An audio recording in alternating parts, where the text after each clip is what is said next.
Di sebuah ruangan laboratorium, seorang profesor yang bernama Yan Gisu membunuh kedua rekannya. Dengan tergesa-gesa, profesor ini hendak menyuntikkan sesuatu ke tubuh putrinya yang bernama Soyeon yang sedang terbaring lemas. Para polisi masuk ke dalam sana, melarang Yan Gisu untuk melakukan itu. Diketahui telah banyak orang yang tewas akibat eksperimen gila Yan Gisu. Saat Yan Gisu akan menyuntikkan sesuatu ke tubuh Soyeon, ia ditembak oleh Pak Pol. Secara bersamaan, terjadi gempa bumi yang memporak-porandakan seisi kota. Lalu waktu melompat ke 3 tahun setelah hancurnya bumi akibat gempa. Seorang lelaki yang bernama Jiman sedang berburu buaya. Ia hampir dimangsa oleh buaya itu. Beruntung temannya yang bernama Namsan datang menyelamatkannya. Di tempat lain, seorang nenek menyarankan cucunya yang bernama Suna agar mereka pindah ke distrik bus. Si nenek berpendapat siapa tahu jika pindah ke sana kehidupan mereka akan lebih baik. Meskipun untuk saat ini kehidupan semua orang sedang tidak baik-baik saja. Kembali ke Namsan, ia dan temannya menjual daging hasil buruan mereka. Hasil buruan ini ditukar dengan barang-barang yang menurut mereka berharga. Suna dan si nenek tidak mau ketinggalan. Mereka juga menukar daging dengan barang yang mereka punya. Tiba-tiba datang sekelompok orang yang mengaku polisi untuk mencari buronan. Beberapa orang dibawa paksa oleh mereka. Melihat kecantikan Suna, mereka berniat membawa Suna juga. Jiman berusaha menghentikan orang-orang ini, namun ia dihajar hingga babak belur. Terpaksa Namsan turun tangan dan para penjahat ini kalah di tangan Namsan. Mereka mengaku disuruh oleh bos mereka yang bernama Tiger. Namsan pun titip salam untuk Tiger agar jangan berani lagi masuk ke wilayah ini. Melihat orang-orang ini mempunyai air, Namsan ingin tahu di mana mereka bisa mendapatkan air bersih. Rupanya ada sebuah apartemen utuh yang letaknya jauh dari sini dan di sana terdapat air bersih. Setelah mereka pergi, Jiman jadi kepikiran dengan tempat yang diberitahukan oleh para penjahat tadi. Ia mengajak Namsan untuk mengeceknya. Terlihat beberapa orang dengan pakaian rapi sedang mengerumuni Suna dan si nenek. Namsan menanyakan siapakah mereka. Salah seorang wanita dari mereka mengaku kalau ia merupakan seorang guru dan ketua kelompok sukarelawan. Menurutnya, timnya sedang mencari keluarga dengan anak remaja untuk dilindungi demi generasi masa depan. Selain itu, ada sebuah tempat perlindungan di Seoul yang menyediakan segala kebutuhan untuk orang-orang yang terpilih. Suna berniat ingin mengajak Namsan dan Jiman, namun itu tidak diperbolehkan karena hanya keluarga sedarahlah yang diperbolehkan ikut. Jika Suna tidak mau, mereka akan mencari keluarga lain. Dan untuk soal keamanan, Suna tidak perlu khawatir. Di sana dijaga oleh keamanan bersenjata. Namsan dan Jiman menyarankan agar Suna dan si nenek menerima tawaran mereka demi kehidupan yang lebih baik. Suna meminta agar Namsan dan Jiman nanti datang menjenguk dirinya. Sebelum pergi, Suna memberikan Jiman sketsa wajahnya. Singkatnya, malam pun gelap. Jiman dan Namsan membahas soal tadi. Menurut mereka, ini adalah kesempatan yang baik untuk Suna dan si nenek. Namsan jadi teringat dengan almarhum putrinya. Jiman pun mempunyai ide, bagaimana jika Namsan menikah dengan si bibi salah seorang penghuni camp ini. Selain itu, ia ingin Namsan mengadopsi dirinya agar mereka bisa diperbolehkan tinggal di tempat yang sama dengan Suna. Tentunya Namsan menolak. Daripada mereka membahas ini, Namsan lebih memilih untuk pergi keluar dan berburu. Setelah berjalan cukup jauh, kelompok yang membawa Suna berpapasan dengan kelompok lain yang masih satu kelompok dengan mereka. Ada beberapa keluarga yang dibawa oleh mereka. Suna mendapatkan teman baru yang sebaya dengannya dan ia bernama Lee Juye.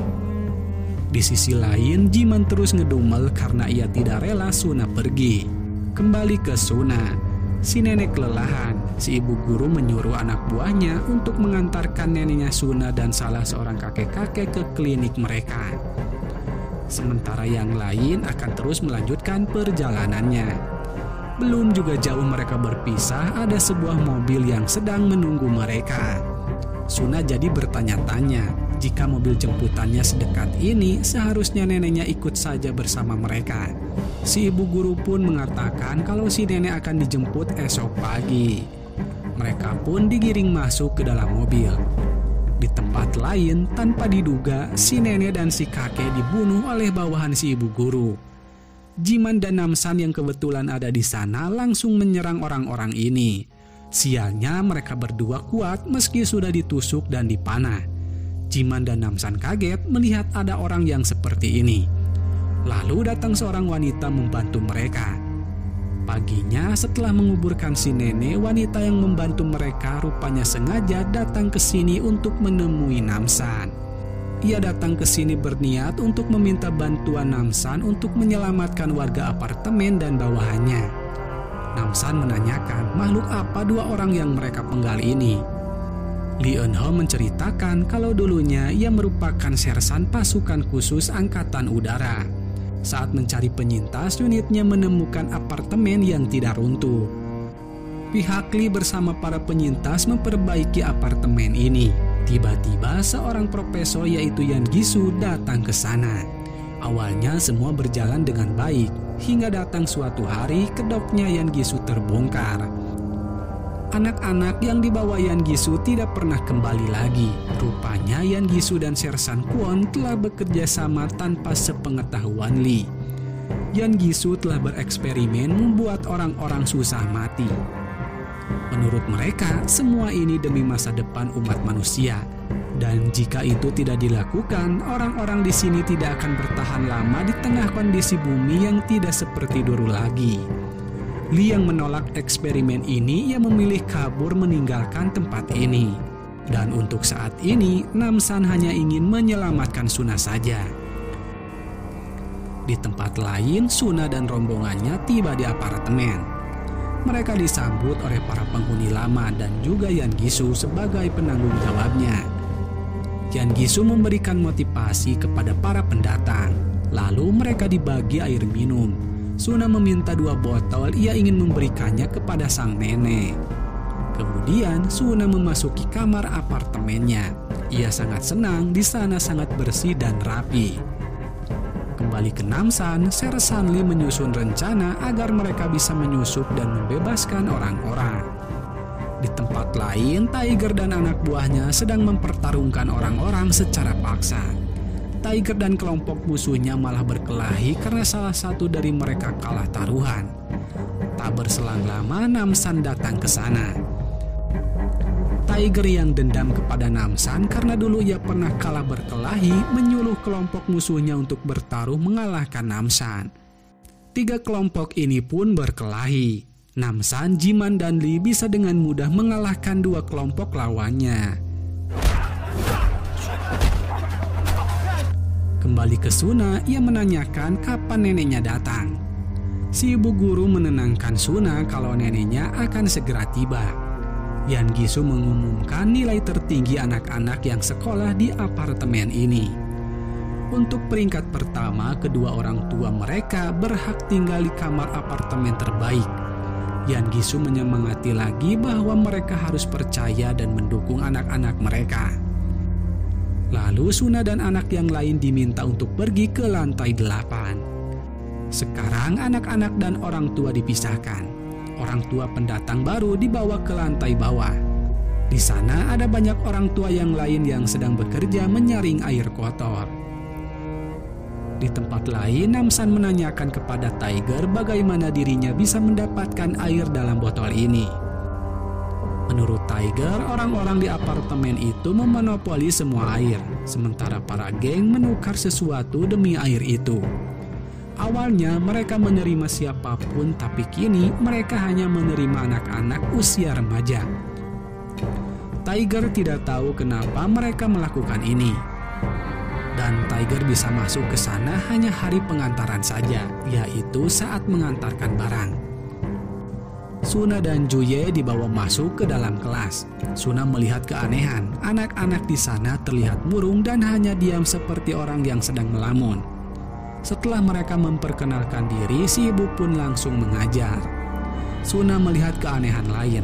Di bawah kuping setiap murid terlihat seperti bekas luka karena operasi.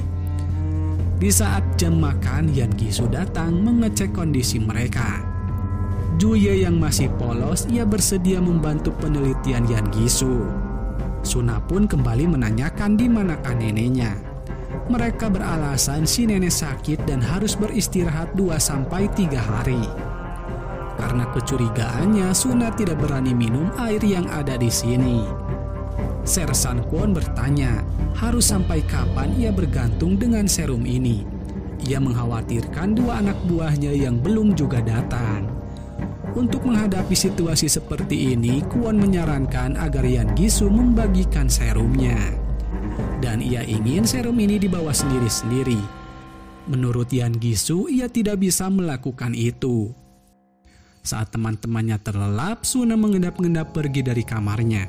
Sementara itu, orang tua Juye memaksa ingin menemui putrinya karena dalam kesepakatan mereka, para orang tua boleh menemui putri mereka. Dalam pelariannya, Suna hampir ketahuan oleh Yan Gisu yang akan menemui orang tua Juye. Di sisi lain, Namsan sedang dalam perjalanan menuju ke sini. Yan Gisu menenangkan orang tua Juye dan mereka pun dibawa ke ruang laboratorium untuk menemui Juye. Lalu Suna masuk ke dalam kantor Yan Gisu. Suna membaca buku catatan eksperimen regenerasi reptilika milik Yan Gisu. Sudah banyak korban yang meninggal karena eksperimen ini. Suna masuk ke dalam ruangan lab. Di sana ada Juye yang sedang berbaring tak sadarkan diri. Kemudian Yan Gisu dan orang tua Juye datang. Mereka kaget melihat Juye seperti orang yang sakit. Yan Gisu menjelaskan kalau Juye akan menjadi harapan umat manusia. Menurut Yan Gisu, di dalam tubuh Juye ada kelenjar pituitari yang sangat berharga untuk eksperimen Yan Gisu. Yan Gisu pun menunjukkan putrinya yang hanya setengah badan tapi ia masih hidup. Orang tua Juye berusaha membangunkan Juye. Tiba-tiba Juye kejang-kejang dan ia meninggal dunia. Yan Gisu marah karena orang tua Juye telah mengganggu eksperimennya. Ia pun membunuh kedua orang tua Juye. Suna yang sedang bersembunyi, ia ketakutan melihat kenyataan ini. Sialnya Suna ketahuan. Di sisi lain, Lee berterima kasih karena Namsan mau ikut bersamanya. Namsan mengatakan ia melakukan ini hanya untuk Suna. Paginya, sambil menyiapkan segala sesuatu untuk mengambil kelenjar Suna, Yan Gisu menjelaskan eksperimennya kepada Suna. Suna pun menanyakan di mana sang nenek. Suna sedih mengetahui kalau neneknya sudah tiada. Namsan dan Tiger tiba di apartemen. Para penjaga curiga kenapa Tiger datang di bukan hari pengantaran. Karena sudah dicurigai, Namsan menancap gasnya menerobos pagar lalu masuk ke dalam gedung. Baku tembak pun terjadi. Namsan dan yang lain harus menembak kepala para musuhnya agar mereka mati. Si ibu guru langsung melapor kepada Yan Gisu. Yan Gisu tidak peduli karena ia yakin Sersan Kwon bisa mengatasi mereka. Namsan, Lee, dan Jiman bergerak masuk ke dalam ruangan bawah tanah. Lee terkejut melihat rekan-rekannya sudah berubah menjadi manusia kadal. Pertarungan sengit pun terjadi di sini. Namsan dan timnya menang melawan manusia kadal. Sekarang Lee rasa misi ini hanya sia-sia. Lalu Yan Gisu memperingatkan Namsan dan yang lain untuk segera pergi dari sini jika mereka ingin selamat. Yan Gisu melarang keluar kamar kepada para penghuni apartemen. Lalu para musuh kembali berdatangan. Namsan menyuruh Lee dan Jiman untuk segera mencari Suna. Meski hanya seorang diri, Namsan mampu mengalahkan para musuhnya yang datang dengan begitu mudahnya. Lee dan Jiman juga tak mau kalah. Mereka saling bantu melindungi dan membunuh para musuhnya. Jiman langsung naik ke lantai atas, sementara Lee berhadapan dengan Sersan Kwon. Jikalau si Sersan bukan manusia super, ia harus lebih cepat mati di tangan Lee. Sayangnya Lee kewalahan hingga ia terkapar lemah tak berdaya. Jiman masuk ke dalam ruangan kelas. Setelah membunuh satu penjaga, Jiman menyuruh si ibu guru untuk mengantarnya ke tempat Suna. Jiman, Sersan Kwon, dan Namsan pun bertemu. Namsan menyuruh Jiman untuk segera mencari Suna. Di sisi lain, Yan Gisu menyuntikkan sesuatu ke tubuhnya. Yan Gisu pun berbicara kepada mayat hidup anaknya. Ia mengatakan bahwa dirinya telah berhasil. Suna memotong pembicaraan Yan Gisu. Menurutnya, Yan Gisu menyayangi anaknya dengan cara yang salah. Terlebih lagi, Yan Gisu menyiksa anaknya ini dengan dijadikan bahan percobaan. Yan Gisu salut kepada Suna karena hanya Suna seorang yang mampu sadar dalam waktu yang dekat. Dikarenakan Suna tidak meminum air yang diberikan oleh Yan Gisu mulai merasakan efeknya. Ternyata Yan Gisu telah salah perhitungan menyuntikkan kelenjar Suna ke tubuhnya sendiri. Saat Yan Gisu akan membunuh Suna, Jiman datang di saat yang tepat. Sialnya, Jiman diancam sehingga ia harus mengalah. Yan Gisu pun menyuruh si ibu guru dan satu pengawalnya untuk mengamankan Soyeon. Di sisi lain, pertarungan sengit terjadi antara Namsan dan Kwon. Kwon tidak terlalu kuat bagi Namsan, sehingga Namsan bisa dengan mudah membunuhnya. Dengan segera, Namsan pun pergi ke ruangan Yan Gisu. Yan Gisu melemparkan granat. Beruntung Namsan, Jiman, dan Suna keburu berlindung. Liang pingsan mulai tersadar. Para orang tua murid yang berada di luar menanyakan apa yang terjadi kepada Yan Gisu. Selain itu, mereka juga menanyakan telah diapakan anak-anak mereka. Karena marah, para orang tua ini menghajar Yan Gisu ramai-ramai. Lee dan yang lain bertemu. Namsan menyuruh Lee, Jiman, dan Suna untuk menyelamatkan anak-anak yang lainnya. Orang-orang kaget melihat wajah Yan Gisu mulai berubah. Dengan brutalnya, Yan Gisu menembaki mereka. Tanpa sengaja, Yan Gisu telah menembaki koper yang berisi Soyeon. Yan Gisu menangis sejadi-jadinya karena ia tidak sengaja telah membunuh anaknya sendiri. Lee dan yang lain datang, mereka mencoba menyadarkan Yan Gisu. Saat Yan Gisu akan membunuh mereka, Namsan datang mengakhiri hidup Yan Gisu. Setelah sekian lama tidak turun hujan, akhirnya hujan pun turun. Lee dan yang lain akan memulai semuanya dari awal lagi. Dalam perjalanan pulang, Suna mampir dulu ke makam neneknya. Namsan dan yang lain menjalani kehidupannya seperti biasa. Lalu film pun selesai. Bijaklah dalam menyikapi sebuah peristiwa. Sampai jumpa di video selanjutnya. Wassalam.